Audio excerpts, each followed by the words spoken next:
के लिए गए तो शिकार खेलने के लिए गए महाराज। रात्रि हो गई, लौट करके आए, सुरची के दरवाजे पहुंचे, बोले किवाड़े खोलो। तो महाराज किवाड़े नहीं खोल रही है। महाराज कहने लगे सुनो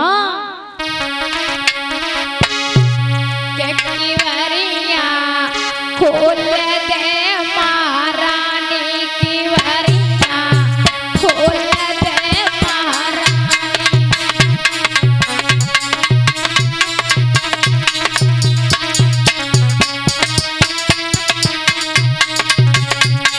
क्या बोले किवाड़िया खोल दे महारानी, किवाड़िया खोल दे महारानी।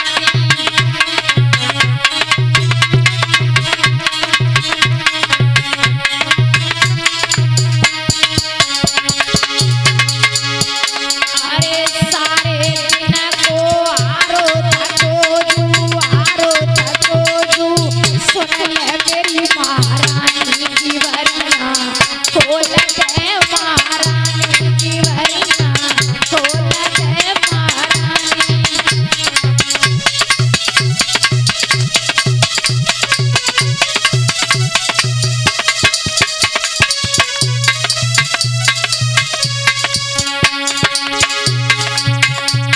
किवाड़िया खोल दे महारानी, किवाड़िया खोल दे महारानी।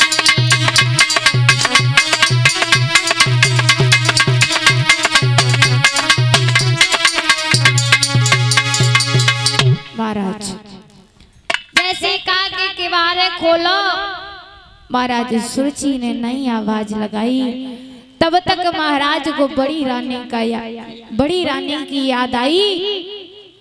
तो महाराज आज बड़ी रानी के दरवाजे पर पहुंचे। महाराज आज दरवाजे पर जा रहे हैं तो जैसे ही किवाड़े बजाए, किवाड़े खोलो। मैया सुनीति को नींद नहीं आई थी। जैसे ही पति की आवाज सुनी, सोचने लगी हमें लगता है कि रात्रि के समय हमारी छोटी बहन ने हमारे पिया को हमें मारने के लिए भेजा। सोचने लगी कोई बात नहीं, पिया के हाथों मर जाएंगे तो हमारा उद्धार हो जाएगा। महाराज तानबाज किवाड़े बजा रहे, किवाड़े खोलो। रानी ने किवाड़े खोल दिए। किवाड़े खोले, महाराज अटाप पे ले गई। एक टूटा सा खटोला था। मैया सुनीति ने अपने पति को बैठा लिया। बोले पिया आपको भूख लगी होगी। बोले भूख तो लगी है। आधी रोटी जौ की रखी थी, नमक लगा के दिया। महाराज ने जैसे ही एक निवाला गले में डाला, अब गले से नीचे नहीं उतर रहा।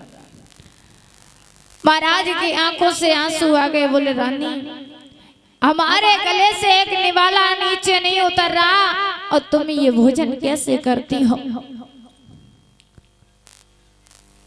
रानी कहने लगी पिया आदत पड़ गई। महाराज और तानबाज ने रात भर विश्राम किया। सुबह जैसे हुआ तो महलों के लिए गए। अब सुरची द्वारे खड़ी थी। बोले आन दो आज। क्या बात है? आज महाराज आ रहे हैं। सुरची दरवाजे पे खड़ी। बोले कहाँ गए थे? जवाब दिया। महाराज सोचने लगे कि आज भी अगर बंदर घुड़ की कामना करी तो गजब हो जाएगा। बोले हमें पता था कि तुम कहाँ गए। और तानबाज कहने लगे कि बताओ कहाँ गए थे। बोले तुम सौत के पास से मिल करके आए हो। तानबाज सोचने लगे कि अगर आज हम चुप रह गए तो ना तो हमें जीने देगी ना उसे जीने देगी। एकदम से तलवार निकाली और कहने लगी जाओ उसे मार करके आओ। अरे रात्रि भर हम द्वारे पड़े रहे, तुमने किवारे नहीं खोले और कहते हो कि मैं सौत से मिलके आया। सुरुचि कान लगी तो चिल्लाए काहे करे, हम तो ऐसे ही कह रहे थे। महाराज रात में विश्राम किया, समय धीरे धीरे समय व्यतीत होता गया, दोनों पत्नियां गर्भवती हो गईं। 9 महीने के बाद महाराज सुनीति के एक पुत्र पैदा हुआ। एक दिन बाद महाराज सुरुचि के पुत्र हुआ, दोनों का नामकरण हुआ। तो सुनीति के पुत्र का नाम रखा गया ध्रुव, सुरुचि के पुत्र का नाम रखा गया उत्तम। धीरे धीरे समय व्यतीत होता गया, लेकिन पुत्र दोनों एक ही राजा के थे, लेकिन फर्क ये क्या था सुनो।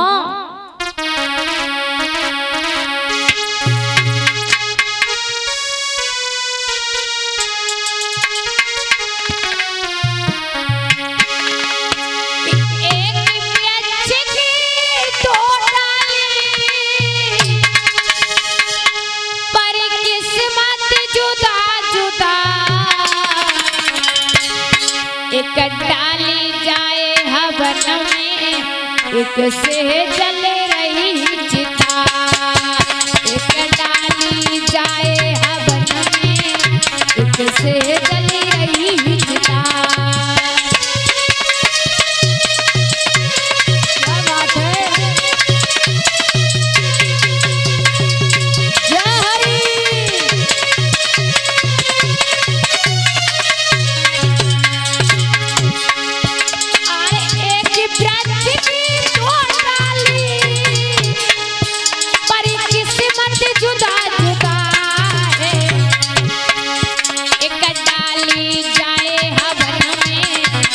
से जल रही चिता है।